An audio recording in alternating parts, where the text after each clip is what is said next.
Dust Bowl Disaster, written by Brian Roberts. Introduction. Hurricanes, floods, forest fires, earthquakes. Every year these natural disasters strike somewhere on Earth. But during the late 1920s and 1930s, two disasters of another kind swept the United States, inflicting pain and suffering on its people. These disasters were particularly troublesome because they lasted for years rather than hours or days, creating hardships for thousands upon thousands of people. The first blow was not a natural disaster, but an economic one. This disaster became known as the Great Depression. It began with the crash of the stock market in 1929. The stock market began falling, and by the time it stopped falling, stocks were worth about 20% of their previous value. People lost their life savings, their jobs, and many of their possessions. Banks and factories closed. The Great Depression was not limited to the United States. It spread to other countries throughout the world and became the worst economic slump in history. To make matters worse, the second blow to strike during the 1930s dried up the soil just like money dried up during the stock market crash. It affected the southern region of the Great Plains of the United States, covering large parts of Texas, Kansas, Colorado, and Oklahoma, but also stretching throughout the Great Plains and into the prairies of Canada. The disaster was labeled the Dust Bowl, and the period of history became known as the Dirty 30s. From prosperity to poverty.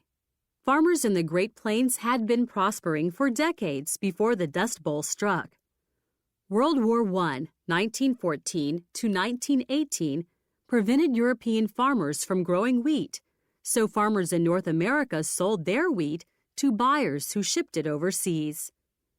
The demand for wheat drove prices upward. Farmers plowed up more and more of the grasslands to feed the needs of European countries. The farmers of the Great Plains continued to prosper while many others suffered under the Great Depression. But the prosperity would soon end. Plowing up the grasslands to grow more wheat caused two problems that the farmers did not expect. First, it made so much wheat available that wheat prices began to drop. Storage bins became filled to capacity, and farmers began to dump their harvested wheat onto the ground and onto roads. Math Minute. From July 1930 to July 1931, wheat prices dropped from 68 cents a bushel to 25 cents a bushel. In 1930, Farmer Beck planted 100 acres of wheat and harvested 12 bushels per acre. In 1931, he planted another 100 acres and harvested 12 bushels per acre. How much more did he make in 1930 than he did in 1931? Second, when the Great Plains entered a period of prolonged drought, plowing up the grasslands caused the fields to dry up. With too little moisture to support crops, the fields were left bare. From one hot summer to another, the sun baked the soil. When winds increased, the exposed dry dirt was whipped up into dark clouds of choking dust that swept across the land. The thick, billowing walls of dirt hid the sun and forced people to light lamps in the midday darkness. Living in a dust bowl. For years, the Dust Bowl gripped the Great Plains. Every time the wind whipped up the dirt and carried it skyward, another dust storm moved across the Great Plains. These storms took on names like dusters and black blizzards. People living in the plains did everything they could to keep the dust from entering their homes and their lungs. Windows and doors were stuffed with newspapers and rags. Men, women, and children tied rags over their faces. Children even went to bed with damp cloths over their mouths and noses to keep the dust out. Do you know? A mysterious disease known as dust pneumonia infected thousands of people living in the path of the dust storms. The disease killed men, women, and children, especially the very young and the very old. Still, the dust found its way into homes and into the bodies of every living creature. It clogged up motors and cars and trucks. Livestock wandered blindly in the clouds of dust. Many animals fell dead when their lungs became caked with dust. Outside, dust piled up like snowdrifts during a blizzard. The only difference was that the dust drifts did not melt. They just got higher and higher, bearing tools, farm equipment, and small buildings. Roads had to be plowed, and trains were literally stopped on tracks covered by heaps of dirt. Conditions got so bad that winds carried the dust eastward to fall across cities such as Chicago, Atlanta, and New York. Dust even blew over the Atlantic Ocean and fell upon decks of ships at sea. Word-wise, during the winter, winds often whipped up a mixture of snow and dust. These storms became known as snusters. Perhaps the worst day of all during the Dust Bowl occurred on Black Sunday, April 14, 1935. The day began with the sun rising in a clear blue eastern sky and a gentle breeze whispering from the west. Without warning, a gigantic wall of dirt and dust appeared on the horizon and rushed across the rolling plains at 60 miles, 96.5 kilometers per hour. It rushed eastward so fast that the storm swallowed up birds and rabbits trying to outfly and outrun it. Animals dropped to the ground, dying of exhaustion and suffocation. People ran for any shelter they could reach: sheds, barns, homes, and cars. Visualize. Take a moment and think of what it must have been like on April 14, 1935. Draw a picture of the scene as you visualize it. Living to tell their story. Some people who lived through the Dust Bowl recorded accounts of their experiences. Milt White of Delhart, Texas, was just a child when Black Sunday occurred. He described his memories of that day in interviews for a documentary film about the Dust Bowl. He described the wind blowing very hard and the house shaking violently. He was frightened that the house might blow away. Outside, the dust filled the sky until it became very dark. He tried to see his hand in front of his face and couldn't. He kept bringing his hand closer to his face. It was so dark that even when he touched his nose with his hand, he couldn't see it. One Kansas farmer, Lawrence Svoboda, kept an extensive written record of his experience and later wrote a book about being a farmer on the Great Plains before, during, and after the Dust Bowl. Here is a description of what he said. Before, Svoboda described the beauty of seeing many miles of waist-high wheat fields swaying in the breeze. He could think of nothing in the world more beautiful than a golden wheat field in the summer sun. The sight would take his breath away. During. With the Great Plains gripped in a drought, Svoboda's thoughts were much different. He described the wind and the dust that cut visibility to almost nothing. People's eyes would be filled with dust, and wearing goggles didn't even help. In a documentary film, Svoboda talks about the ferocity of the wind and how it seemed to never stop. He had never even imagined such a wind. It felt to him like everything would be blown away, and wherever he looked, his fields were empty.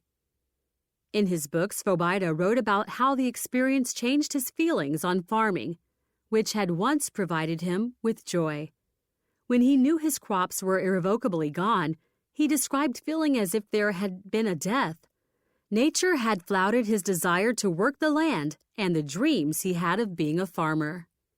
He felt like giving up on everything, including any attempts to make something of his life. After. Svoboda, like many others, still clung to the hope that rain would end the drought. In his book, he talked about searching the sky every day for rain clouds. He watched his neighbors' crops die out one by one until finally the skies poured out 5 inches of precipitation over 2 days. The water soaked into the soil and finally stopped the dust and drought. Eventually, inhaling blowing dust for years seriously affected Lawrence Svoboda's health. He had to admit defeat and leave the Great Plains. Leaving the Dust Bowl. People living in the Great Plains were hardy souls who settled the area when there were no houses, water wells, roads, or fields. They were accustomed to difficult times. Many persevered one way or another through the dirty 30s. When they couldn't grow wheat, they turned to raising thistles and a plant called soapweed, which could be chopped up and fed to livestock. Many farmers turned to raising dairy cattle at the beginning of the Dust Bowl years. Part of the milk was skimmed off and fed to pigs and chickens. But as the drought worsened, farmers could no longer raise enough feed for their cattle and other livestock. With no source of income, farmers grew tired and hungry. Many could not keep up payments on their farms. They eventually left the Great Plains to seek a better life elsewhere. Thousands were drawn westward to California to seek work in the state's rich farmlands. But there were fewer jobs there than there were people. Do you know? By the end of the 1930s, 2.5 million people had left the Plains states. 200,000 of them ended up in California. John Steinbeck describes the westward migration in his famous 1939 novel, The Grapes of Wrath. He wrote about the hundreds of thousands of people who came over the mountains towards California. They came in cars loaded with all their worldly possessions and often slept in their cars or in tents. Some formed caravans or groups of cars that traveled together for safety. People didn't stay in one place long. They were always moving, searching for work, and desperate for food. Think about it. Imagine coming to the Great Plains in the early 1900s and starting a farm. You have built a home, dug a well for water, plowed up grassland to grow wheat, and raised a family. A drought comes and makes it difficult to grow crops. What do? Do you stick it out? How do you survive? Or do you pull up stakes and move to another place? The government steps in. It was clear that people living in the Great Plains needed help. They were losing their land, their farms, and their hope. Millions more had lost their jobs because of the Great Depression and had no hope of finding new jobs. All were hungry and poor. Many were dying. In 1932, the citizens of the United States had elected Franklin Roosevelt as their next president. He quickly offered a program for recovery known as the New Deal, which included government agencies and programs to help farmers and unemployed workers. Roosevelt appointed Hugh Bennett, a man well known for his work in soil conservation, as director of a new agency called the Soil Erosion Service. Bennett worked to change farming methods in order to help stop blowing dirt in its tracks. He worked to convince Congress to pass the Soil Conservation Act of 1935. Roosevelt also provided other programs to help the weary farmer. Some of these programs were 1933, the Emergency Farm Act. The act set aside $200 million to help farmers who could not make payments on their farms to refinance their bank loans. 1935, Drought Relief Service. The government bought cattle from farmers to prevent farmers from becoming bankrupt. The government paid them more than they could have received from selling on the regular market. 1935, Soil Conservation Service. This service developed programs to stop soil erosion and paid farmers to use soil-conserving methods to farm. 1937, Shelter Belt Project. This project paid farmers to plant trees all across the Great Plains.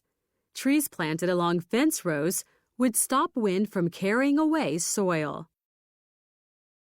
In addition to these programs, the New Deal offered many programs aimed at creating jobs for all those who were out of work. The largest of these programs was known as the Works Progress Administration, WPA. The WPA employed millions after it was created in 1935. A Song of the Dust Bowl. Stories and songs were written about the Dust Bowl. Perhaps the most famous songs coming out of the Dust Bowl years were written by popular folk singer and writer Woody Guthrie. Of his many songs, So Long It's Been Good to Know Ya, Dusty Old Dust, and Dust Bowl Blues were two of his best known. Above, Guthrie plays to a New York City crowd in the 1940s. Conclusion. As the dirty 30s drew to a close, rain clouds began to replace dust clouds. The drought was finally over for much of the Great Plains and the Canadian Prairie in the early 1940s. Farmers went back to planting wheat. Familiar golden fields waved across the plains once again. However, farming methods had changed, and thousands of acres of grasslands had been set aside by governments to try to prevent another Dust Bowl. By 1939, World War II had started in Europe, and by 1941, North America was in the war. With the coming of the war, much of the world pulled out of the Great Depression. The two clouds of the dirty 30s had lifted.